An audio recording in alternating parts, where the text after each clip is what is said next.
मैं प्रभु श्री राम की कथा का वर्णन कविता रूप में करूंगा और मेरे द्वारा लिखी जाने वाली प्रभु श्री राम कथा की महिमा का बखान दोहों और चौपाइयों में किया जाएगा। जो कड़वाहट में भी मिठास ढूंढ ले, यदि उनकी लेखनी लिखेगी तो निश्चय ही इतिहास की धारा मोड़ देगी।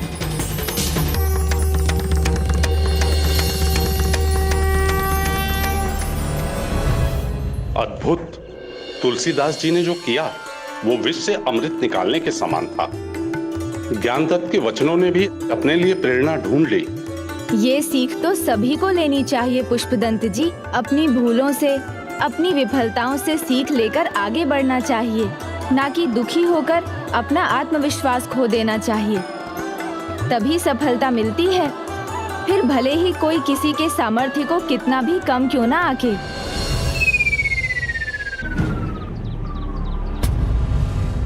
ये शिष्य क्या देख रहा है?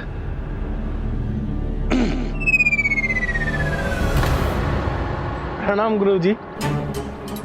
मैं तो बस ये देख रहा था कि तुलसीदास जी वास्तव में राम कथा लिख रहे हैं कि नहीं। राम कथा और तुलसीदास, कविता लिखना और राम कथा लिखने में बहुत अंतर है। वो क्या लिखे, इसलिए तुलसीदास पर ध्यान देने जगह अपने काम पर ध्यान दो।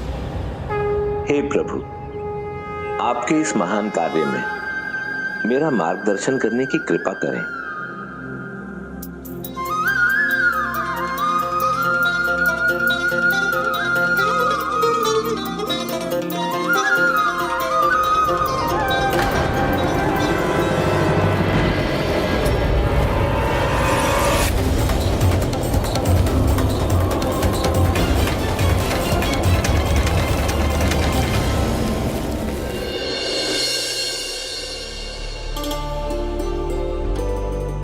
ये लीजिए।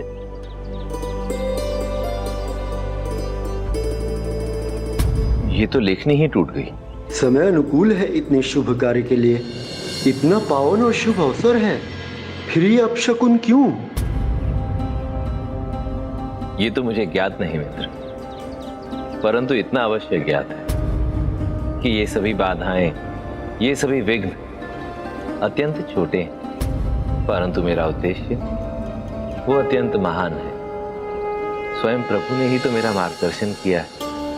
इस उद्देश्य के लिए मुझे आशीर्वाद दिया है। इसमें मुझे कोई संदेह नहीं कि यही मेरे जीवन का उद्देश्य है, यही मेरी नियति है।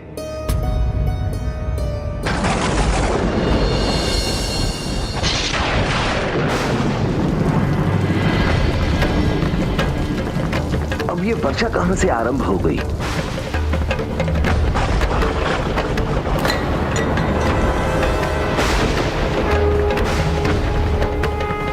यदि ये आपके जीवन का उद्देश्य है और ये अपशकुन नहीं, तो ये विघ्नों की झड़ी क्यों लगी हुई है? ये विघ्न थम क्यों नहीं रहे? ये विघ्न थम क्यों नहीं रहे? ये विघ्न थम क्यों नहीं रहे?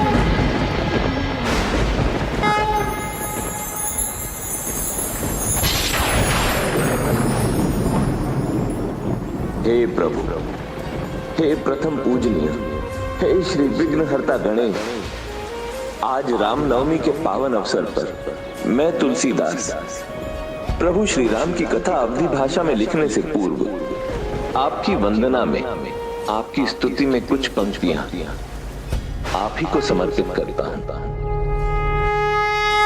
कि मैं प्रभु श्री राम की कथा अपने शब्दों में उतार सकूं, प्रभु श्री राम की लीला को जीवंत बना कलयुग को भक्ति, धर्म और मर्यादा की ओर प्रेरित करने में अपना भाग निभा सका। कल्याण हो तुलसीदास जी। लेखन की इस पूर्ण अवधि में मेरा आशीर्वाद सदा आपके साथ रहेगा।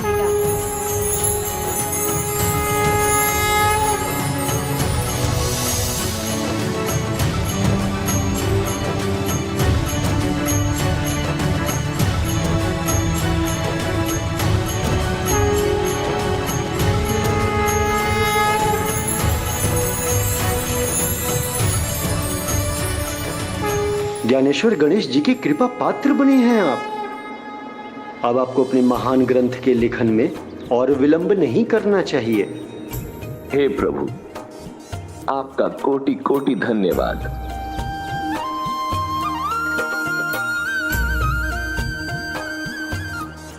वर्णानामर्थ संघानाम रसानाम छंद सामपि मंगलानाम च कर्तारौ वंदे वाणी विनायको।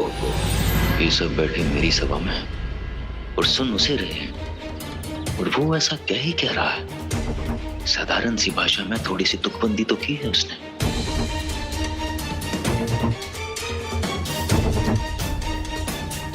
सभा में आप सबका ध्यान कथावाचक पर होना चाहिए।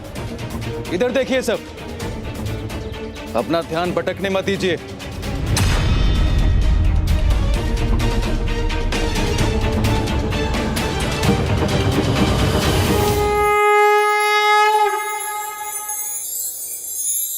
विप्र धेनु सुर संत हित लीन मनुज अवतार निज इच्छा निर्मित तनु माया गुण गोपाल।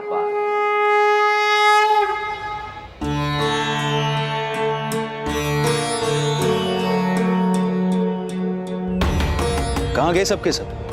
वो रहे गुरुजी।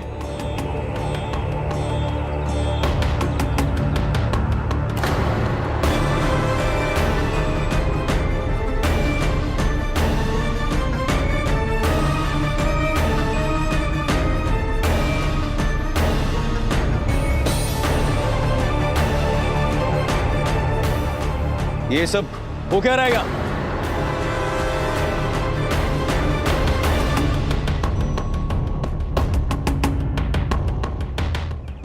वहां मैं ज्ञान का भंडार, ज्ञान तत्व प्रवचन देने के लिए तैयार बैठा, और तुम लोग इस डोंगी को सुनने आ गए।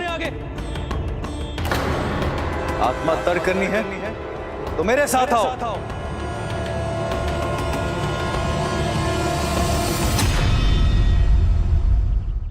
घोर कलयुग है, अज्ञानता और मूर्खता की पराकाष्ठा, तभी आप सब लोग यही हैं। मूर्खता नहीं ज्ञानी जी, ध्यान से देखिए, सभी के मन में और मुख पर प्रभु श्री राम की भक्ति छाई हुई है। हाँ स्वामी, ये उचित कह रहे हैं। ऐसा अनुपम भक्ति भाव है इनकी वाणी में, जो सुने निहाल हो जाए। आप भी सुनिए ना। स्वयं मेरी पत्नी, मेरी अर्धांगिनी यहाँ पहुंच गई। बड़ा शली है। भक्तजनों, आप सबकी दुविधा का समाधान तो अत्यंत सरल है। आप सबको अपना ध्यान प्रभु श्री राम कथा का वाचन करने वाले में अथवा प्रभु श्री राम के भजन गाने वाले में नहीं केंद्रित करना चाहिए, एकमात्र प्रभु श्री राम पर ही होना चाहिए। ऐसे में ध्यान भटकेगा ही नहीं। और हाँ, प्रभु श्री राम पर लिखे दोहों और चौपाइयों को सुनने के लिए आपको यहाँ आकर मुझे देखने की भी कोई आवश्यकता नहीं है। उन्हें तो आप स्वयं ही जान जाएंगे। व्यर्थ के शब्द सुनने के लिए नहीं रुकूंगा मैं यहाँ। और जिन्हें अपना और अपने बालकों का सुनहरा भविष्य तय करना है, वो मेरे साथ चलेंगे।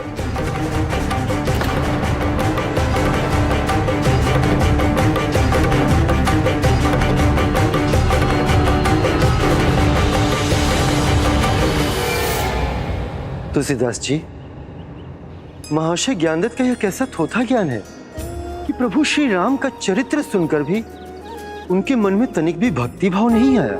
प्रेम मगन कौशल्या निसिदिन जात न जान सुत स्नेह बस माता बाल चरित कर गान। स्वयं माता कौशल्या, जिन्हें देखकर अपनी सुध-बुध खो बैठती है, सारा दिन उन्हीं के ध्यान में मगन रहती है।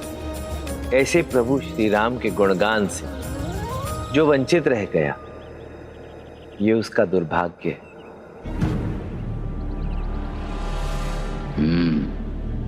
लौट कर यहीं आना पड़ा ना इन्हें। तुलसीदास जी ने किसी भी विकार को अपने निकट नहीं आने दिया, पूरी तन्मयता से अपने लेखन कार्य में जुटे रहे और कुछ ही माह में बाल कांड की रचना पूरी की।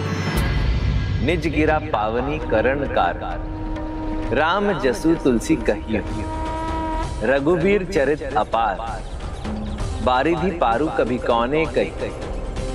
हे प्रभु, आपकी महिमा का वर्णन कर मैं अपनी ही वाणी को पवित्र कर रहा हूं। और वैसे भी आपकी कृपा के बिना सागर से भी विशाल आपके चरित्र का वर्णन कर पाना किसी भी कवि के लिए असंभव है। मैं तो केवल इतना चाहता हूं प्रभु कि जो भी मनुष्य इसका पाठ करे उस पर सदैव प्रभु श्री राम और माता जानकी की कृपा बनी रहे। मैं अपनी इस रचना का प्रथम भाग आपके श्री चरणों में अर्पित करता हूं। और अब आपसे अयोध्या कांड लिखने की अनुमति चाहता हूं। अयोध्या कांड लिखने की अनुमति चाहता हूं।